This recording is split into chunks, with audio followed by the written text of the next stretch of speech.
And the more there's an element of dehumanization, which always comes with this kinds of systems when they're launched onto human environments, the greater the challenge is to perhaps not see mass violence occur, right? Yeah. So they disallow to some degree for moral restraint in the use of force. And what we then see is, of course, an expansion of violence and force.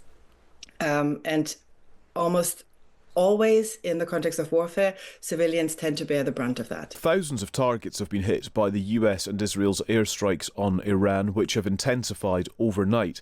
We've learned that Anthropic's AI, Claude, has been the engine behind the smart system, which identified 1,000 targets in just 24 hours. But the technological leap to use AI in this way also comes with difficulties, moral questions, and concerns about whether there is enough human support to back up the decision-making that appears to be being made by AI bots. Let's speak to Elke Schwarz, lecturer in political theory at Queen Mary University in London. Elke, good morning. Good morning. It's good to speak to you. One report I read about the use of AI in this sort of way suggests that, for example, the targets never end. The AI bots are able to generate targets and keep them coming thousands upon thousands at a time. Yes, so the accelerated speed with which, first of all, the AI products and models are rolled out into live conflicts is quite staggering. And then the accelerated speed with which that prioritizes the suggestions of targets and then the actioning of targets is also quite unusual and should give us a pause for thought, because if you think about what it actually means that 1,000 targets were identified and then struck within a 24-hour period, that is quite a large number of targets to be hit per hour. And for each of these targets, states, parties to any conflict have an obligation to verify the status of these targets, to make sure that civilians don't get harmed, or in any case, to mitigate civilian harm in any strike, or to ensure also, of course, that these targets are legitimate targets and not civilian objects or civilian persons. So doing that with that accelerated speed is significantly curtailed in this environment. Yes, it's interesting you use the word obligation there, because I understand the obligation in the the sense of the word that we're used to, that in human decision making there must be consideration about civilians. But I wonder if actually that is almost outdated, given the pace and use of AI, that obligation needs to be reevaluated.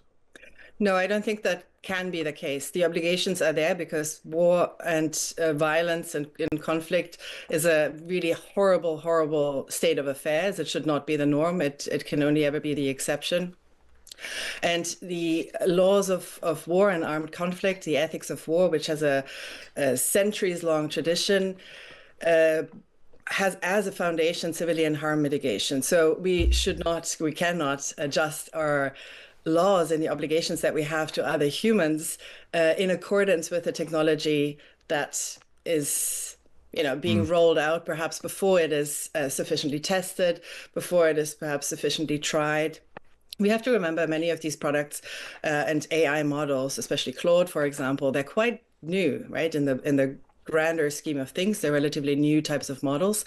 And so they continue to be in a prototyping phase, right? So they're not long established. They have not gone through a decades-long, testing, evaluation, verification program. So we should not necessarily invert what we want to prioritize in order to mitigate civilian harm, and in order also to be able to produce an end to conflict, because conflict should be the exception, not the norm. I think that's right. We should mention, of course, this school that was hit, and 160 people were killed, children definitely among them, and an investigation is underway to establish whether it was US forces that struck this school.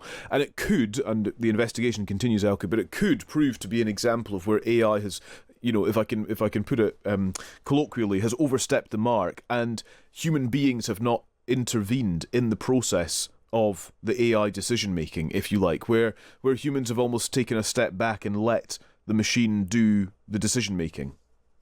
Yes, I think this is always the case with these types of technologies, and critics and experts who have worked on this topic for a number of years now, including myself, or a good decade now, have always warned that that is a risk, right? So when you have a human in this kind of accelerated action loop, then there's a danger that they can't necessarily form a sufficiently robust cognitive picture of what was going on, that they don't necessarily always know the data that goes into these systems that then make a decision. So there's always a required trust in the AI decision that is being made. And there's also, of course, in this accelerated action chain, not enough time to intervene.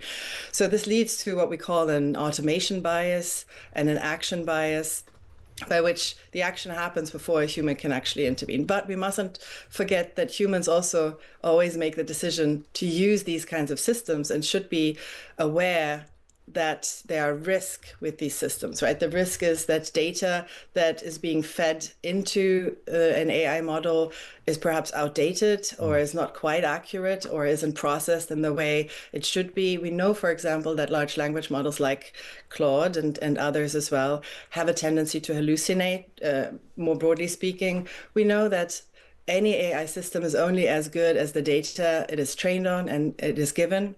So there are big and important and well-known crunch points that should prevent us from prematurely launching AI-enabled systems, especially targeting systems at this point. Inaction bias, hallucinating machines. But here we are in the middle of war, in the middle of conflict, and these systems seem to be deployed. They seem to be in operation even as we speak. What is... I suppose, if I can ask this, what is the upside? Why is AI potentially useful in conflict? Put into context for us, Elke, how AI works. We've talked about thousands of targets, precision coordinates. Is there upside in terms of the operation of a military? I think AI has actually a longer history in the use in defense. So we're not simply talking about large language models. That is very new. We're also not just talking about AI decision support systems. That also is relatively new. But AI in the military domain can be used for many other actions. You can use AI quite effectively to streamline, logistics, to kind of coordinate your supply chains, to optimize getting objects from A to B, to use perhaps even in translations. You can use AI for predictive maintenance. There are many uses where artificial intelligence and its capabilities, which prioritizes its speed and often scale and efficiencies, are quite useful and can help the operations, can make operations slicker, and there's less moral quandary associated with it when these systems are used in a context of objects. But when we talk about targeting, very often human lives are at stake. Yeah. And when you accelerate that and targeting becomes almost like a workflow process or a workflow management kind of normalized, issue. Isn't it? Yes, and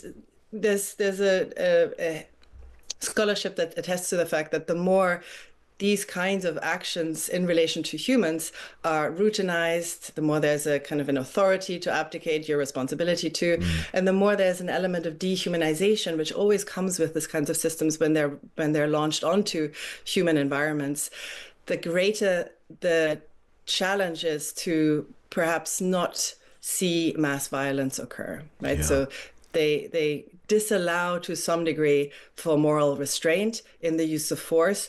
And what we then see is, of course, an expansion of violence and force. And almost always in the context of warfare, civilians tend to bear the brunt of that. Yeah. Elke, it's really, really informative speaking to you. Thank you very much. Thanks for your time this morning. Thank you. That's Elke Schwarz, lecturer in political theory at Queen Mary University in London.